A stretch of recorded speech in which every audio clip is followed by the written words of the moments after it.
Welcome to The Authority File. I'm Bill Mickey, your host and the editorial director at Choice.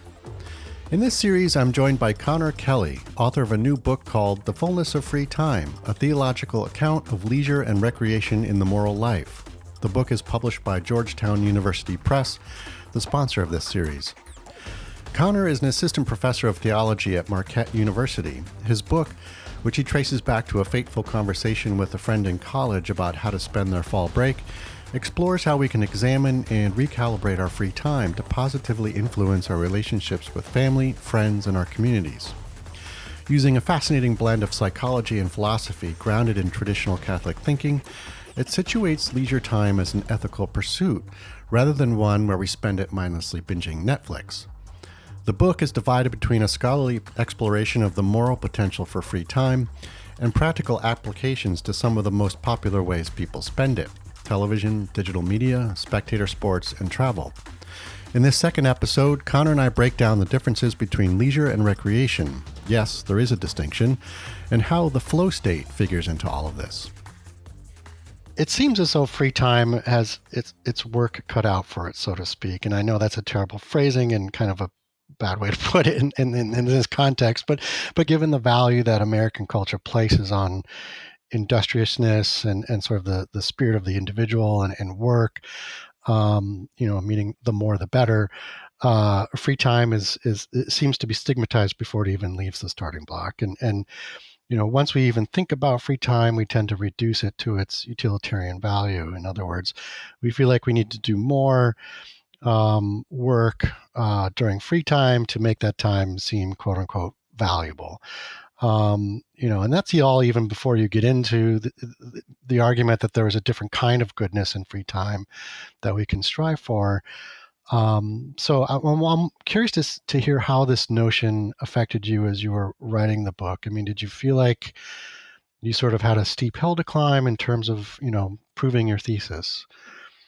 Absolutely. And, yeah, okay. And in a way that kind of drove the work, because I felt, all right, there's something I can latch onto and really try and make an argument for. Right. But I was actually, as you're asking that question, thinking about, having written this book, the ways that I still reduce my free time to its utilitarian value. And it's really a natural tendency. It's part of the kind of milieu we live in and the air we breathe, that what makes something valuable is its economic contribution. And it is hard to shake ourselves out of that. But what was interesting to me about doing free time in that context was the ways that, despite our tendencies to see it in utilitarian kind of terminology, we do still have some sense of free time, at least in our experiences, as being valuable beyond that. So I think we're kind of haunted by the utilitarian framework that makes us feel guilty about taking free time. And some of that, I think, pushes us into free time activities that are probably not as worthwhile for us, or even the ones we would necessarily choose if we really gave ourselves the time to do it. We're sort of thinking, oh my goodness, I really shouldn't take a whole lot of time, so why don't I just watch this one show on Netflix? Yeah. Which is, we all know, turns into 7 shows on Netflix, but it's the principle of the thing. I could stop at any time. And I would say that thinking about what we actually enjoy. So if we took time to look back and say, okay, what were my free time activities that were the most fulfilling? I think we're quick to identify things that we find really enjoyable, and not because they're making us better workers or giving us money, but because we actually enjoy them for themselves. The person whose hobby is cycling just goes out on the ride and enjoys the ride, and is, if anything, anti-utilitarian insofar as you then have to pay for the bike and the flat tire and all the other things. But we still think it's worth it because we're able to enjoy that experience. And so I think on some level, despite the ways we might feel guilty about that bike ride, we find something significant in it and we can appreciate it for itself. And so there's a kind of natural recognition of the idea that there might be an intrinsic value to free time, even if we're not ready to realize what that means. Right. And that seems important to me because as a theologian, much of what theology is based on is the idea that you really can't reduce stuff to its utilitarian function. I mean, a lot of what people say about God in theological contexts is sort of rejecting that there's any utility to it. I think about Greg Boyle, a Jesuit priest who wrote this book, Tattooed on the Heart, and talking about his time working in a parish in Los Angeles that was kind of in the middle of the gang wars and trying to kind of reach out. And they developed, some people probably would know about this already, but an organization, kind of nonprofit called Homeboy Industries, to provide jobs for ex-gang members. And in the book, kind of towards the beginning, he talks about how insane his whole project was and how ridiculous what he's tried to do is. And he basically says, not much in my life makes sense apart from Jesus. And kind of what he's getting at is, if you just think in strict utilitarian terms, it's a terrible business model. But if you think about the value of the human beings in front of you, then it looks completely different. And I think that's kind of what theology, and for me especially Catholic theology, introduces into an American context. It's a kind of critique of that assumption that something only has value when it can serve its utility and prove its worth through what it does. I think there's really this conviction that people especially, but existence has its value in its existence, that it is. Yeah. And if we're going to try and shift some of that conversation, we need to be able to do that with some concrete illustrations. And so it's feeling like, hey, free time is a moment where on some level, I think we do get that part. It was a really interesting place to try and break into. We can think about value differently, because I think we do. We're just not sure how. Right. So, yeah, speaking of, I think, what is the difference between leisure and recreation? And you kind of work through this as well. And why is it important to make this distinction? And then how does it parallel the differences between intrinsic and instrumental value?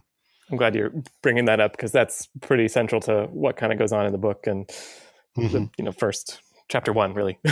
But what I was thinking about in terms of free time, partially from these experiences that kind of coalesced into the book, was there is this value to things that we do in our free time that really are restorative and that help us attend to our responsibilities better, more effectively, more responsibly. And I think that's important. I think that's a valuable thing, and I didn't want to lose sight of that. But then I also do want to be able to talk about the ways that free time itself can challenge some of our typical assumptions about value connected with utility. And that's a fairly common insight in kind of philosophical reflections on leisure. Again, back to Aristotle, but even contemporary philosophers who will try and talk about this will try and say there's something more to this than just its utility value. And I really wanted to be able to preserve that. So what I kind of settled on was it would make sense to think about different kinds of categories, that one type of free time encompasses those things that are restorative and that we really value for what they allow us to do after. And then another type of free time would speak to experiences that are really valuable in themselves, that we see a value that goes beyond whatever it might add to our utility after. And the kind of categories that seem to track closest with that were leisure and recreation. If I were to look at kind of leisure studies, this is a language that's not completely foreign, but there's not a clear delineation or a really succinct definition of one or the other, because there's just a lot of variation in how people would talk about it. But what they typically will kind of describe is leisure having more of an intrinsic value, that it's something people enjoy for its own sake. And then recreation tends to have a more instrumental value, that it provides a benefit that goes beyond the activity and is typically sought more for that external benefit than for the internal value. And it's obviously not hermetically sealed categories, that you wouldn't have any kind of instrumental value to an intrinsic good or intrinsic value in an instrumental experience. But that was kind of the framing that was out there and spoke to what I was trying to get at with my own experiences. And so what I ended up doing was saying, all right, let's make the broad category free time. And that's really the time when we're not bound by obligations for work or for familial responsibilities, which in the Catholic tradition are a part of our work, and the basics of care. So sleeping, while quite restorative, I think is in a different category than free time. And if that's the big category, then I can kind of think about leisure as a subcategory that would speak to these intrinsic good experiences, and then recreation as a subcategory that highlights the ones that are really sought for their instrumental potential. Okay. So going back to Mihai, Csikszentmihalyi a little bit, and I did want to kind of dive in with you a little further into the concept of flow and achieving a flow state, and but more specifically, how did that contribute to your unique approach to defining, as we've just described, leisure and/or recreation? That's an important part of that distinction too, because what I get into in the book is I do want to preserve this. Leisure is an intrinsic good, and leisure is kind of idealistic, especially compared to recreation. Recreation is sort of easier to find. It's easier to have a free time experience that we're going to use for a restorative function versus something that we just sit down and appreciate for itself. Again, back to all of the larger utilitarian context that militates against that kind of perspective. So I didn't want to lose sight of this is different. And the way that somebody like Aristotle would talk about leisure would be to talk about it as really, it's the ideal way of human living. And that for Aristotle is couched in a whole bunch of things. For instance, he expects an entire slave society to facilitate the leisure for a certain class of people that would be a much smaller group than the society as a whole. And he's talking about kind of contemplation and the sort of life of the mind that we all would imagine Aristotle talking about as though it were the best thing ever. And what I wanted to say, yes, there's something idealistic about leisure. Let's keep that. But I also wanted to say it can't be so idealistic that it's impossible. And it frankly can't. It has to be achievable. Yeah, and it can't be premised on the enslavement of the vast majority of a population so that a few people get it. Because as a Catholic theologian, quite apart from condemnation of slavery, I'm not comfortable with the idea that whatever this ideal thing is only for a few people. It's not for a privileged few. I mean, Catholicism thinks about the common good and everybody having access to flourishing. So with that in mind, I was looking for ways to capture this intrinsic value. I was looking for ways to capture this ideal element, but also make it attainable, and was thinking back to the ways that I had encountered Csikszentmihalyi's discussion of flow and the flow state as this kind of optimal experience. And one of the things that he talks about is that it's autotelic, and that's his way of describing it, something people seek for its own sake, for it is an end in itself. And that, of course, speaks to this idea of an intrinsic value. And I thought, all right, what would it mean to think about some kind of parallels there? And that was amplified by the fact that Csikszentmihalyi highlights leisure as one of the kind of most common places to experience flow. Not exclusively, he has discussions about work, but whenever he gets into what the flow looks like for most people, it's usually in the context of something that they do. And part of this has to do with his understanding after analyzing the data from this experience sampling beeper survey to say, well, what seems to allow for this optimal experience to emerge is when somebody's skill set matches the challenges of their activity. And that kind of perfect balance allows people to be completely engrossed. Because if your skills are way exceeding the challenge, then you're just bored. And if the challenge way exceeds your skill, you just give up because it's frustrating. Yeah. But when you hit that sweet spot, you can get totally invested. And that, to me, made a lot of sense in terms of why leisure would facilitate this. So I'm thinking, all right, leisure is already a place where people experience flow. Flow is autotelic. It's got an intrinsic element to it. And then the kind of third piece became, when I analyzed what Csikszentmihalyi offers as the kind of standard features of the flow experience, or the defining features of it, he basically ends up talking about this ordering of consciousness that allows people to be almost at peace in the midst of a really intense activity. And I thought that's a really striking parallel to the way that Christian theologians will talk about what it means to rest in God in heaven in the afterlife, that it's about sharing in the way that God rests on the seventh day of creation in the book of Genesis. This is how Augustine would talk about it. And that's a resting of God that doesn't involve God's ceasing activity.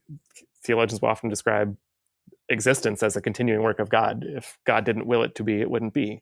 And that means God's still working, but then in Genesis, it also talks about God resting. So there's this weird way that God's rest is something about a peacefulness that's apart from completely ceasing what we're doing.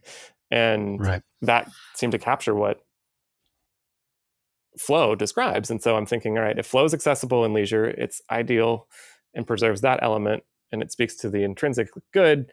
And then fundamentally, it also parallels what Christians talk about hoping to experience in heaven. It basically gives a glimpse of heaven to people who can achieve that. And so that's kind of how I ended up talking about leisure as a free time flow state, basically, that in its theological value parallels heaven. It gives this glimpse of heaven. And so therefore, for Christians, has this intrinsic good. It's good to be able to experience that. Yeah. Yeah, so much. We're kind of in this second episode of this series with you. We're kind of taking a definitional approach to many of the elements of your book, but it's occurring to me like there are so many words that we're using here that we need to think about differently. For example, what you were just describing in terms of the term rest. For so many of us, rest might mean sleeping or napping or not doing anything. But in actual fact, I mean, we're thinking now, needing to think about rest as something where we are perhaps in a state of rest, but there is a certain level of activity inherent in that while it's happening, so to speak.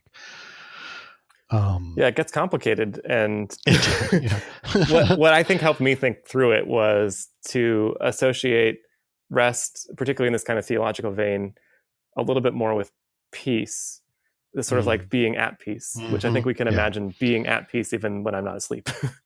Right, exactly. And along that same line, the title of your book, The Fullness of Free Time, I'm wondering if you could talk about the word fullness in the title. I mean, what does that mean to you in this case? I was really thinking a lot about how to title a book like this, actually, when the time was, I had spent all this time telling people, I'm working on this book about free time. And that was usually enough. No one wanted to know the title. They wanted to know more about why I was wasting my time. So I really went back and bandied about a couple different things and settled on the fullness of free time as a kind of play on the theological language, the fullness of time, which will come up in liturgy and other places to talk about the way that Christians expect Jesus to come back and kind of lead all of this creation to its proper fulfillment, that it's eventually going to come to this place where the suffering ceases and we find this kind of perfection in a new creation. And I thought, well, I want to talk about free time. I also want to talk about making free time live up to its fullest potential. Mm-hmm. And the fullness of free time then kind of worked for me as a way of playing off that expectation and then highlighting the sense of what would it mean to live into our free time in a way that allows it to be everything it could be. Right. You just heard from Connor Kelly, Assistant Professor of Theology at Marquette University, and author of the new book, The Fullness of Free Time, A Theological Account of Leisure and Recreation in the Moral Life, published by Georgetown University Press, the sponsor of this series. Join us next week when we talk about solidarity in the context of Catholic social teaching, which points to the belief that humans are all part of the same family, no matter where we come from. In his book, Connor applies this virtuous notion to day-to-day pursuits, or, as he calls it, everyday solidarity. Theological ethics needs to spend more time attending to people's ordinary decisions in their ordinary lives. If you like what you hear, rate us or give us a review on your podcast platform of choice. And if there's a topic you'd like us to cover, drop me a line. I'm at bmickey@ala-choice.org. As always, sponsorship and advertising for the Authority File podcast are handled by Choice's advertising manager, Pam Marino, and all of our episodes are produced by Choice's senior digital media producer, Mark Dirks, and digital media assistant, Sabrina Kofer. That's all for this week. Thanks for joining us.